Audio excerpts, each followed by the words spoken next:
Liz Truss is jetting off to the Gulf as she seeks to boost economic links with the region. The Foreign Secretary will touch down in Saudi Arabia for talks this morning to meet her opposite number to discuss forging closer ties. She will then fly to Qatar to meet His Highness the Emir Sheikh Tamim bin Hamad Al Thani and Foreign Minister Sheikh Mohammed bin Abdulrahman Al Thani. While the situation in Afghanistan is set to be the top priority in talks, Ms. Truss is also eager to use her experience from when she was International Trade Secretary to increase export opportunities for Britain. Before being reshuffled in September, Ms. Truss agreed 68 trade deals with nations around the world, securing the agreements in just 2 years. Her performance made her a favorite among Tory members, the Foreign Secretary said ahead of her trip. Closer security and economic ties with Gulf allies will help us deliver jobs and opportunities for people back in the UK and ensure as friends and partners that we are operating from a position of strength in the world.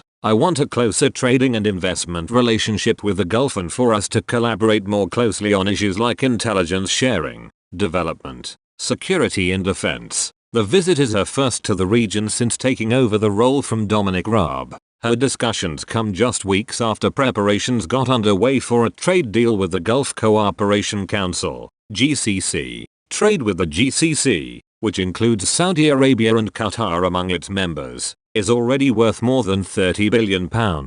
It is hoped a free trade deal will help increase investment opportunities for industries such as digital trade, services and green growth. Over £597 million of British food and drink exports headed to GCC countries last year, including lamb, biscuits and chocolate. On the 8th of October, International Trade Secretary Anne-Marie Trevelyan launched a 14-week consultation with the public and businesses to ensure a future deal reflects the UK's best interests. She said at the time, a trade agreement with the Gulf Cooperation Council is a huge opportunity to liberalise trade with a growing market for British business and deepen ties with a region that is vital to our strategic interests. We want a modern, comprehensive agreement that breaks down trade barriers to a huge food and drink market and in areas like digital trade and renewable energy, which will deliver well-paid jobs in all parts of the United Kingdom. The UK sees green energy as an industry ripe to boost the UK's trade links around the world as countries look at moving away from traditional energy sources such as fossil fuels,